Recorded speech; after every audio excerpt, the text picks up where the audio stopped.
예수님 여러분 마음에 오셔서 세상은 요란하지만 평안으로 주님이 함께 하시기를 예수님 이름으로 축원합니다.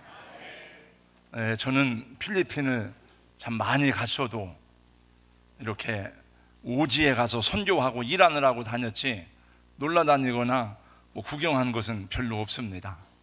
이번에 필리핀에 5가정 목사님들하고 다녀오는데 세부에 이장우 목사님이 선교 일을 하기 때문에 간다고 그래서 세부가 얼마나 좋은지 얘기는 많이 들었는데 가서 보니까 세부는 관광지가 아니더라고요. 세부라고 하는 큰 섬이 있는데 아마 제주도의 여러 배가 될 것 같아요.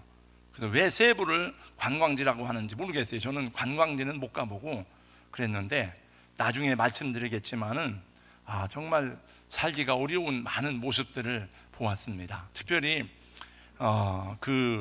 가와산이라고 하는 계곡 트레킹이 있는데 우리가 그 트레킹을 하는 중에 가서 보니까 사인을 하는데 나중에 알았습니다. 죽어도 책임을 내가 지겠다 그런 사인이더라고요. 그래서 그건 보니까 다 젊은 사람 20대 아마 나이가 많아도 30대 이상은 하기가 어려운 것 같아요.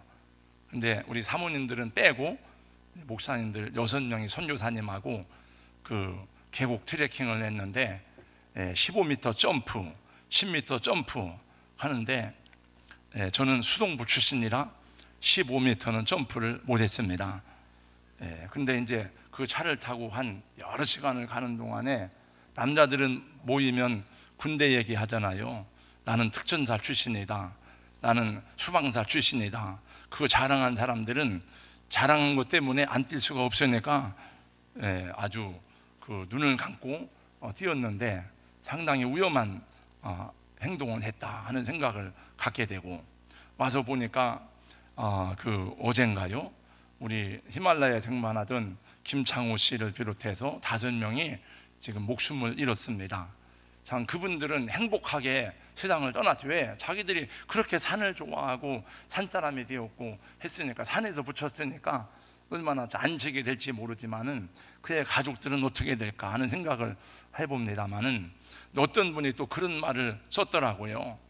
산은 왜 굳이 그걸 정복하려고 하느냐, 자연에 순응하며 살면 되지 하는데 그것은 잘 제가 판단할 건 아닌 것 같습니다.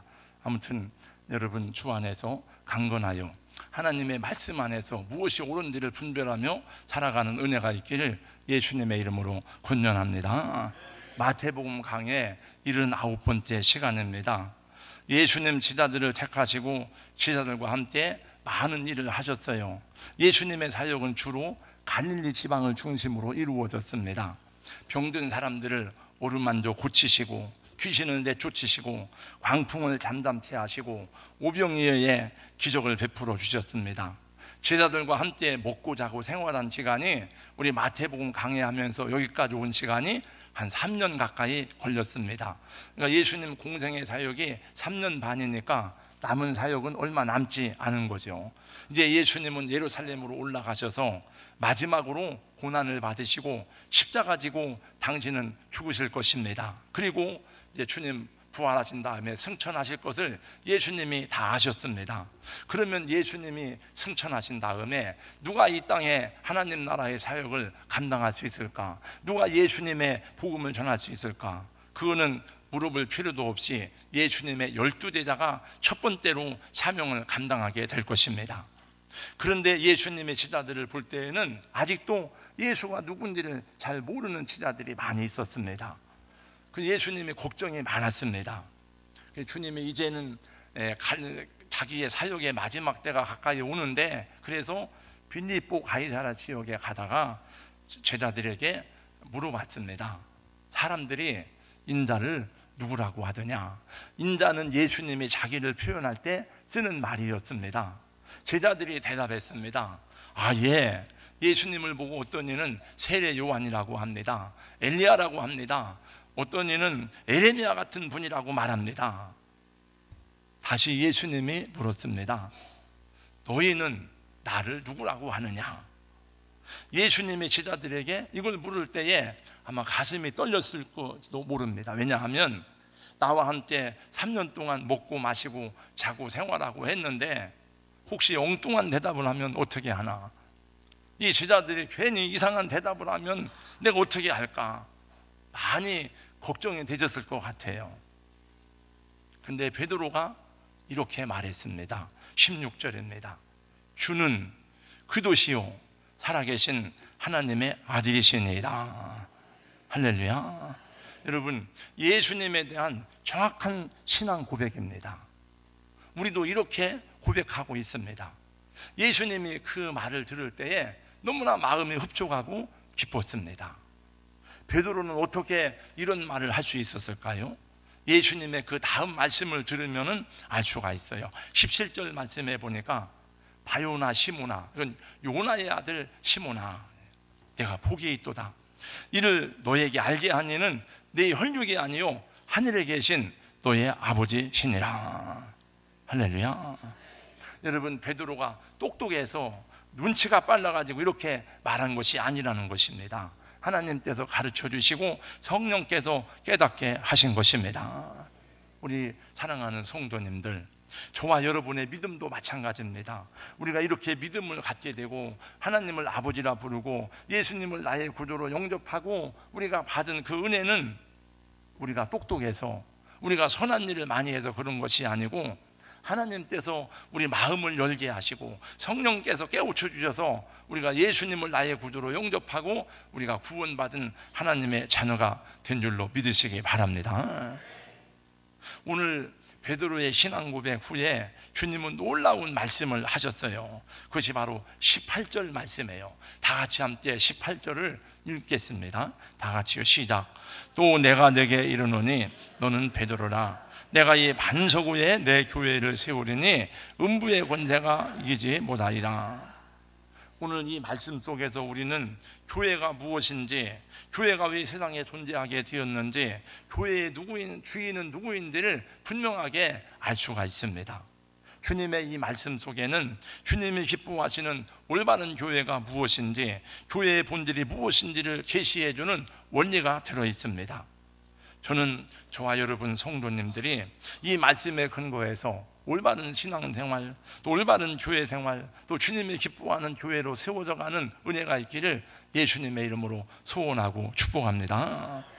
하나님이 기뻐하시고 주님이 세우신 반석 위에 세운 교회는 어떤 교회인가? 우리는 어떤 교회상을 가지고 어떤 믿음으로 주님의 교회를 섬겨야 될 것인가? 첫 번째, 올바른 신앙 고백 후에 주님의 교회가 세워지는 것을 이해해야 됩니다. 오늘 예수님이 제자들에게 물어보았습니다. 너희는 나를 누구라고 하느냐? 사람들이 예수를 누구라고 하느냐? 그건 주님이 먼저 그것을 물어봤습니다만은 그건 중요한 게 아니에요. 그 다음 물음을 위해서 예수님이 먼저 그 질문을 던진 겁니다. 너희는 나를 누구라고 하느냐? 이 물음이 중요합니다. 사랑하는 성도 여러분, 세상이 예수를 어떻게 생각하든지 저 사람이 예수님을 어떻게 말하든지 상관이 없습니다. 주님은 내가 예수님을 어떻게 고백하는지, 예수와 나가 어떤 관계인지를 오늘 물어보고 그것을 듣고 싶어 하는 줄로 믿습니다. 저는 어려서 저희 동네에는 교회가 없었어요. 근데 우리 마을에 이민우라고 하는 그 가족이 한 집만, 그 100가구가 넘는 집에서 10리가 넘는 교회를 열심히 다니더라고. 전 물론 관심도 없었습니다. 다른 사람들이, 동네 사람들이 다 예수를 믿든지 안 믿든지 상관이 없어. 자기는 자기의 고백을 가지고 주님을 믿고, 만약에 여러분 이 세상 사람 아무도 예수를 안 믿고 만약에 우리 박정희 형제 혼자 예수를 믿는다 할지라도 예수님은 한 사람 때문이라도 오셔서 우리 형제를 위해서 십자가를 지실 것입니다.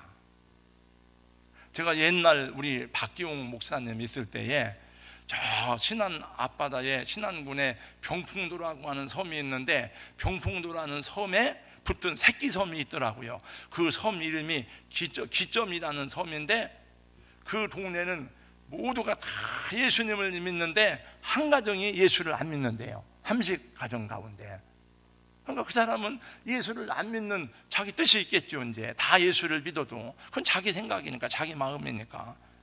오늘 마찬가지입니다.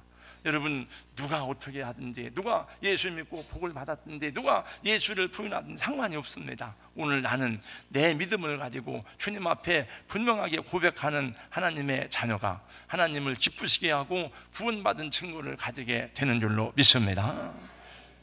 신앙에서는 첫째, 고백이 분명해야 됩니다. 내가 누구를 믿는지, 내 믿음의 대상이 분명해야 되고, 믿음의 내용이 정확해야 되고, 믿음의 목적이 분명해야 됩니다. 왜 예수를 믿는지, 그리고 그 믿음의 결과가 무엇인지를 우리는 말씀을 통해서 배워야 됩니다. 여러분은 예수를 그리스도 즉 구원자로, 나의 주 나의 하나님으로 믿고 고백하십니까? 네.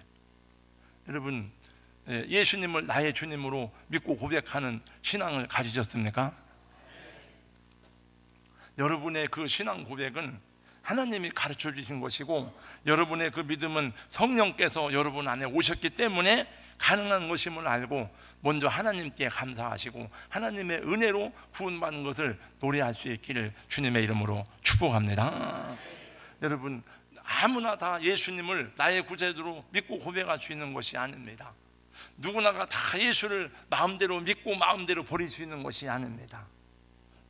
고린도서 12장 3절 말씀에 보니까 성령으로 말미암지 않고는 예수님을 주로 고백할 수가 없다 말씀했어요.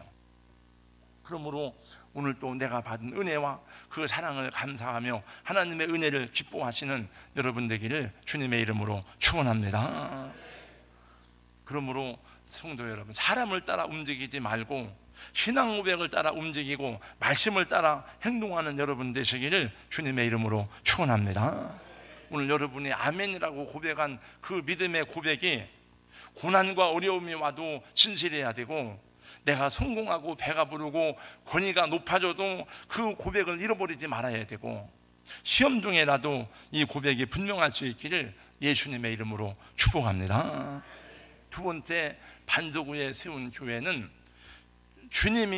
예수님이 주인된 교회인 것입니다. 예수도의 교회가 2000년이 넘도록 박해와 핍박 속에서도 전 세계에 건재한 이유는 훌륭한 목회자들 때문이 아닙니다. 여러분, 훌륭한 교인들 때문이 아닙니다. 예수님 자신이 교회의 주인이기 때문인 것입니다. 교회의 주인은 예수 그리스도십니다. 오늘 18절 말씀해 보니까 너는 베드로라, 내가 이 반석 위에 내 교회를 세우리니, 이거는 베드로의 말이 아니고 예수님의 말씀이에요. 이 반석 위에 내 교회를 세운다. 그 예수님의 교회를 세운다는 것입니다. 교회의 주인은 설립자가 아닙니다. 교회의 주인은 목사도 장로도 교인도 아닙니다. 그러므로 우리 사람이 주인 노릇하면 안 되는 거죠. 내가 없다고 이 교회가 안 되는 것이 아닙니다. 세상 기업이 흥하고 망하듯이 누구 때문에 교회가 흥하고 누구 때문에 교회가 무너진다면은 그건 기초가 잘못된 것입니다.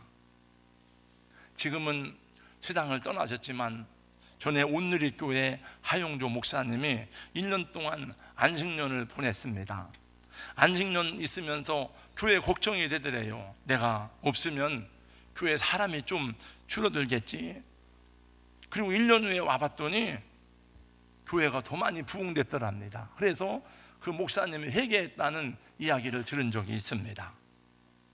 여러분, 초대교회는 극심한 박해 속에서 시작되었습니다. 그 박해의 정점은 로마 황제 시대에 더 심해졌습니다. 로마의 10대 박해라는 게 있어요. 도미티안, 많은 네로를 비롯해서 많은 황제들이 기독교를 박해하고 교인들을 압박했습니다. 많은 순교자들이 나왔습니다. 교인들은 신앙을 지키기 위해서 카타콤이란 동굴 속으로 들어갔습니다. 그들은 명예와 지혜뿐만이 아니라 생명까지도 내어놓고 예수를 믿었습니다. 그들은 모든 재산과 자기의 명예를 포기했습니다. 로마 황제의 박해는 더욱 심하였지만은 그럼에도 교회는 죽지 않았습니다. 더 많은 사람들이 예수를 믿게 되었습니다. 나중에 보니까 그렇게 방탕하고 타락하던 로마 사람들이 더 이상 부패해서 정치를 할 수 없는 그 시간에 보니까 그리스도인들이 다 숨어서 예수를 믿고, 심지어는 콘스탄틴 대제의 어머니 헬라나 여사도 예수 믿는 것이 발각되었습니다. 결국 로마는 기독교를 인정하지 않을 수가 없게 되었고 기독교를 공인하게 되었습니다. 그래서 교회가 세상에 드러나게 되었습니다. 이제 교회에 힘이 생겼습니다. 교회에 파워가 주어졌습니다. 중세시대의 교회의 수장인 교황은 황제보다 높았어요. 그래서 이 황제를 보고 소광이라 그리고 교황을 보고 대왕이라 그랬어요. 교황의 권위와 권력은 황제를 넘어서게 되었고, 그때 세워진 대성당들을 보면은 얼마나 힘이 크고 엄청났는지를 알 수가 있습니다. 그런데 교회가 힘이 강해지고 교회의 권위가 하늘을 찌를 듯하자 교회는 오히려 부패하기 시작하고 본질을 잃어버리기 시작했습니다. 교회는 생명력을 잃어버렸습니다. 예수님이 앉아야 될 그 자리에 인간이 앉아버리고 말았습니다. 그래서 교회가 타락하고 버림을 당한 것입니다. 그런데 오늘날 놀랍게도 우리 한국 교회가 중세교회의 전철을 밟고 있는 것 같아서 애통스럽고 마음이 무겁습니다. 교회가 부흥해서 어떤 교회는 수만 명이 모이고 어떤 교회는 수십만 명이 모이는 교회가 되었습니다. 그 많은 교회가 모이니까 돈이 많아지고 건물을 잘 짓고 그건 감사한 일이지만은 교회가 권위가 있고 돈이 많아지니까 교회가 부패하고 타락한 모습이 세상에 드러나게 되었습니다. 예수님이 아니라 사람이 주인 노릇하고 목회자가 하나님의 자리에 앉아서 주인 노릇하기 때문에 이런 아픔이 오는 것이라고 생각이 듭니다. 그 주의 종들인 우리가 욕을 먹어도 할 말이 없고 비난을 받아도 할 말이 없다고 생각합니다. 여러분, 이 세상은 눈을 비집고 교회를 봅니다. 뭐 욕할 게 없는가, 비난할 게 없는가, 뜯어먹을 게 없는가. 하물며 우리가 잘못했을 때 얼마나 여러분 볼 때처럼 달려들겠습니까? 그러나 이렇게 비판을 받고 이렇게 모욕을 당해서라도 다시 교회의 주인이 예수님이라는 것을 깨달아 알게 되고 다시 회개하고 바로 선다면 하나님이 다시 이 땅의 교회를 회복시켜 주실 줄로 믿습니다. 그리고 우리는 우리 교회가 아니라고 해서 다른 교회가 욕을 먹고 비난을 받는다고 해서 같이 욕하고 같이 돌던지고 그러면 안 돼요.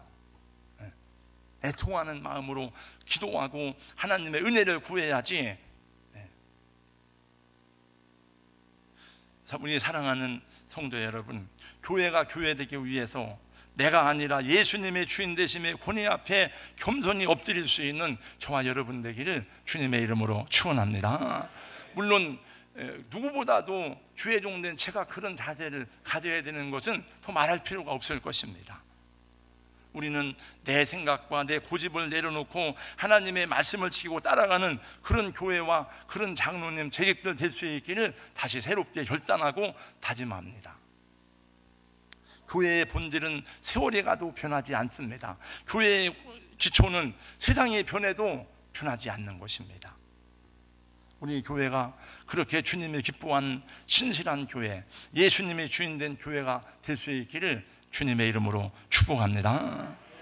세 번째, 반석위에 세운 교회는 성도들이 예수님의 몸이 되는 교회입니다. 교회라고 하는 말을 맨 처음에 시작한 분은 예수님이에요. 사람이 만들어낸 것이 아닙니다. 사람이 한 말이 아니에요. 오늘 보니까 예수님이 말씀하십니다. 내가 이 반석 위에 내 교회를 세우리니 할 때 그 교회를 원어로는 헬라어로는 에클레시아라고 합니다. 에클레시아라고 하는 말은 불러냄을 받은 사람들의 모임이라는 뜻을 가지고 있습니다. 교회라고 하는 것은 세상에서 하나님께 부름받은 사람들의 공동체를 말하는 것입니다. 그러므로 교회는 건물을 말하는 게 아닙니다. 조직을 말하는 것이 아닙니다. 빌딩을 말하는 것이 아니고 오늘 교회는 여러분이 교회고 제가 교회인 것입니다. 우리는 원래는 하나님도 몰랐습니다. 예수님도 몰랐습니다. 모르니까 믿을 수도 없는 거죠. 우리가 살고 있는 이 세상은 그렇게 선하고 자비하고 거룩하고 인자함이 있는 것만이 아닙니다. 이 세상은 하나님을 대적하고 불신하고 사람들은 다 자기 욕심을 따라서 자기 욕망을 따라 살아가는 그런 세상입니다. 근데 하나님께서 그런 세상 속에서 우리를 택하여서 불러내신 것입니다. 그리고 예수님을 영접하게 하고 공동체로 세워준 거예요. 그래서 주님의 교회는 거룩하지만은 사람들이 모인, 부족한 사람들이 모인 구성원들이 부족하기 때문에 교회는 많은 부족함이 있고 허물이 있는 거예요. 여러분 많이 들은 얘기겠습니다만은 청교도 설교자로 유명한 찰스 스펄전 목사에게 어느 날 한 사람이 찾아와서 부탁을 했습니다. 목사님, 저에게 좋은 교회를 하나 소개해 주시기 바랍니다. 당신이 말하는 좋은 교회란 어떤 교회를 말합니까? 이분이 말했습니다. 예, 사자같이 담대하고 양같이 온유하며 암소같이 근면하고 비둘기같이 순결한, 그리고 엘리야와 같은 능력과 솔로몬의 지혜를 겸비한 그런 목사님이 있어야 되고요. 그리고 믿음과 사랑, 친절함이 넘치는 성도들로 가득한 교회를 찾고 있습니다. 스펄전이 말했습니다. 그런 교회가 있으면 저에게도 좀 소개해 주십시오. 나도 그런 교회의 교인이 되고 싶습니다 라고 말하면서 이런 유명한 말을 했습니다. 만약 당신이 그런 교회를 찾거든 제발 그 교회의 교인이 되지 마십시오. 왜냐하면 당신 때문에 그 교회의 완전함이 깨어질 테니까요. 이 에피소드는 불완전한 인간들이 부름받아 모인 교회의 성격을 보여주는 말입니다. 여러분, 교회는 미완성입니다. 에베소 말씀 2장 말씀을 보세요. 우리 성전이 되어가고, 성전이 된 게 아니에요. 성전이 되어간다는 것입니다. 장로님과 집사님과 주회동들과 같이 하나가 되어서 예수님을 오신 성전으로 만들어져 가는 것입니다. 그 교회는 거룩한 사람들이 오는 것이 아닙니다. 교회는 의로운 사람, 깨끗한 사람들만 모이는 곳이 아닙니다. 교회는 누가 오느냐? 교회는 죄인들이 오는 곳입니다. 마태복음 9장 말씀에 보니까 예수님이 죄인들과 세리와 함께 교제하고 밥을 먹었습니다. 바리새인들이 숨어 보다가 예수가 그런 모습을 보고 예수를 비난했습니다. 아, 저거 뭐 거룩한 척 하더니 죄인들하고 같이 밥을 먹는구나. 그리고 비난했습니다. 그때 예수님이 하신 말씀을 여러분은 기억하실 것입니다. 건강한 자에게는 쓸데없고 병든 자에게 쓸데없는, 건강한 자에게는 의원이 쓸데없고 병든 자에게 쓸데있나니 내가 의인을 부르러 온 것이 아니라 죄인을 부르러 왔노라. 저는 목회자니까 여러분보다는 더 세상에 많이 노출되지 않았기 때문에 아마도 경건하고 거룩하게 살기를 힘쓴다고 생각합니다. 그래도 저는 주님 앞에 설 때마다 내가 여러분보다 더 죄인되고 더 허물이 많은 것을 보면서 하나님의 은혜를 더 갈망하는 그런 사람인 것을 발견하게 됩니다. 주여 주여 내 말 들으사 죄인 오라 하실 때에 날 부르소서. 그 주님이 용서하시고 죄인을 품어주는 그 은혜가 여러분보다 저는 더 간절한 것 같아요. 왜냐하면 제가 여러분보다도 죄가 많은 것을 저는 알기 때문에 그런 것 같아요. 여러분, 그럼에도 불구하고 우리는 부족하지만 주님의 한 지체가 되었고 한 몸을 이룬 공동체가 되었다고 하는 것이 오늘 성경의 가르치는 것입니다.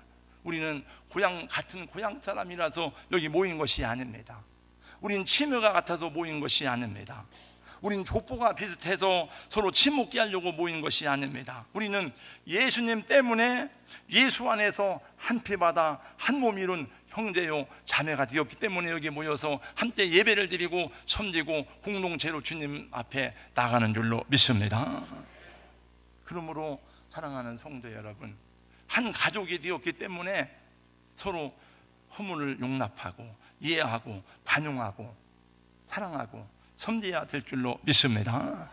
가족이라는 게 그렇잖아요. 가족은 우리 자녀가 자녀들 중에 약한 사람도 있고 장애자도 있고 부족한 사람도 있고 다 품어주고 감싸주는 것처럼 예수 안에서 함께 울고 함께 기뻐하며 주님을 섬기는 공동체가 될 때에 교회가 주님을 기뻐하시고 우리가 더 올바른 신앙으로 하나님이 세워가시는 것을 경험하게 될 줄로 믿습니다. 마지막 네 번째로 반석 위에 세운 교회는 영혼을 구원하는 교회인 것입니다. 여러분, 교회는 이 땅에 영원히 존재하는 것이 아닙니다. 지상의 교회는 예수님이 오시는 그때까지만 이 땅에 존재하는 것입니다. 교회는 이 세상에서 끊임없는 시련과 도전을 받지만은 사탄의 권세 아래에 있는 영혼들을 구원해야 될 권세를 주님께로부터 받은 줄로 믿습니다. 여러분, 18절 말씀을 다시 봅니다. 너는 베드로라, 내가 이 반석 위에 내 교회를 세우리니 음부의 권세가 이기지 못하리라. 여기서 음부는 인간의 영혼을 멸하는 하데스, 지옥을 말합니다. 무덤을 말하는 것입니다.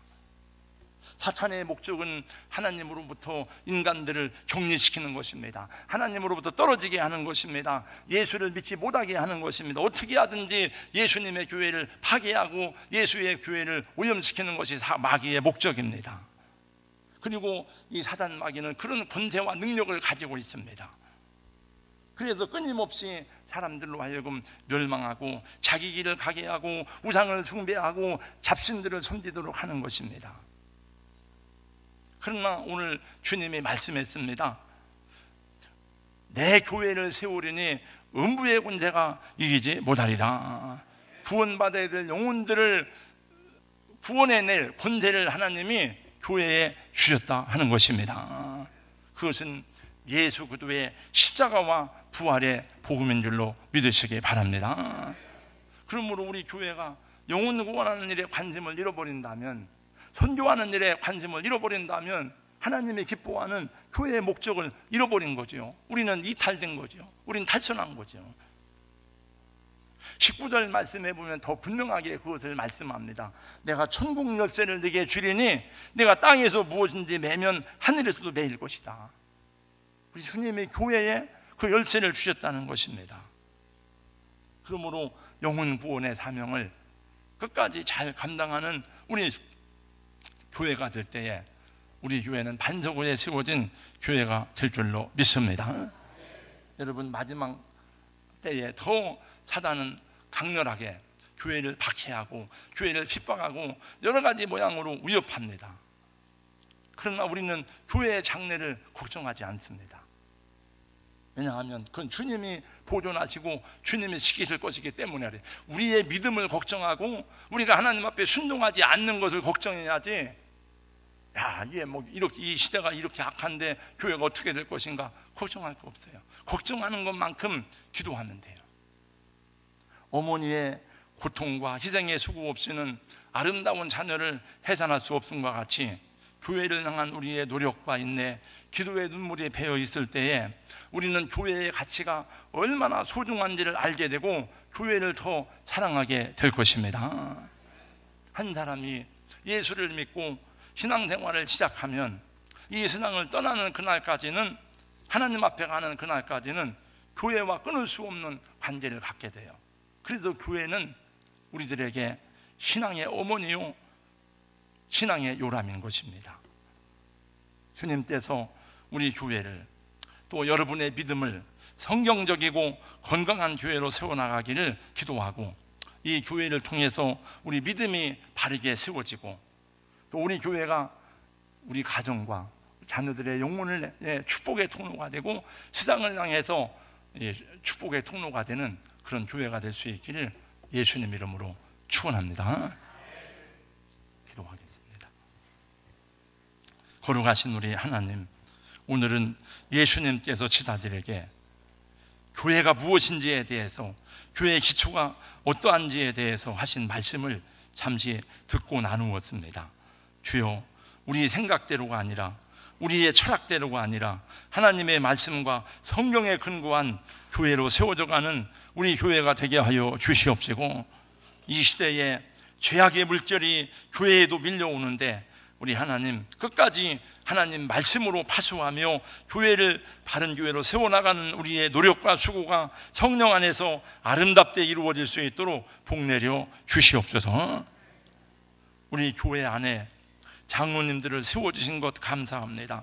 집사님, 권사님들을 세워주신 것이 얼마나 감사한지 모릅니다. 주님, 더 이 직분자들을 통해서, 교사들을 통해서 교회가 더 아름답게 든든하게 세워져 가게 하여 주시옵시고, 무엇보다도 복음 전하고 선교하는 일에 교회가 어렵다고 중단하지 않도록 성령이여 우리 마음을 일깨워 주시고 믿음을 더하여 주시옵소서.